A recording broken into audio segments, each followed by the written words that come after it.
హల్లెలూయా. కీర్తనలు 37వ కీర్తన 5వ వచనం చదువుకుందాం. నీ మార్గము యెహోవాకు అప్పగింపుము, నీవు ఆయన నమ్ముకొనుము, ఆయన నీ కార్యము నెరవేర్చును. హల్లెలూయా.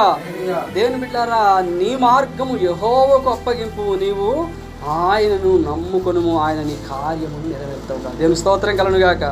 దేవుని బిడ్డలారా, నీ మార్గమును యెహోవాకు అప్పగించాలి. నీవు ఆయనను నమ్ముకుంటే నువ్వు ఏదైతే చేయాలని అనుకుంటున్నావో నీ కార్యాలన్నీ సఫలపరిచే దేవుడు. హల్లెలూయా.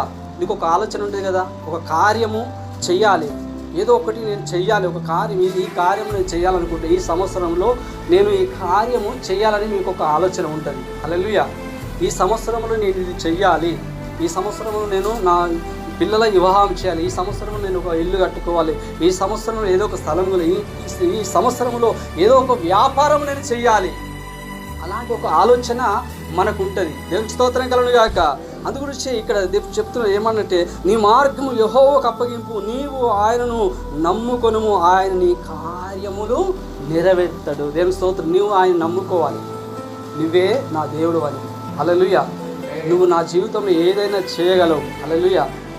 ఆయనను నువ్వు నమ్ముకుంటే నీ దేవుడు నువ్వు ఏదైతే అనుకుంటావో నీ కార్యాలన్నీ నెరవేరుతాడు. హల్లెలూయా. ఎప్పుడైనా మన జీవితంలో ఇది నేను చెయ్యాలి, ఎప్పుడైతే మనకు ఆలోచన వస్తుందో నువ్వు ఆలోచిస్తూ ఉండగానే ఆ కార్యము జరిగిపోయేటట్టుగా దేవుడు చేసేస్తూ ఉంటాడు. హల్లెలూయా. నువ్వు దాని గురించి పెద్దగా ప్రార్థన చేయవలసిన అవసరం లేదు. అర్థమవుతుందా? నువ్వు ఆయన నమ్ముకొని యథార్థంగా నా దేవుడు నాకు ఏదైనా నేను ఆయన బిడ్డను, హల్లెలూయా, నేను ఆయన కుమారుడును, నా తండ్రి నా గురించి నేను అడిగితే నాకు ఏదైనా ఇస్తాడు, ఆ నమ్మకం నాకు ఉంది.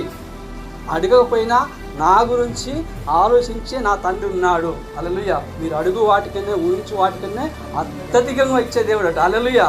మీకు ఏది కావాలో మీకు ముందే మీరు మొదట దేవుడు రాజ్యాన్ని నీతి వెతుకుతారో మీకు కావాల్సింది దేవుడు ఇస్తాడట. హల్లెలూయా.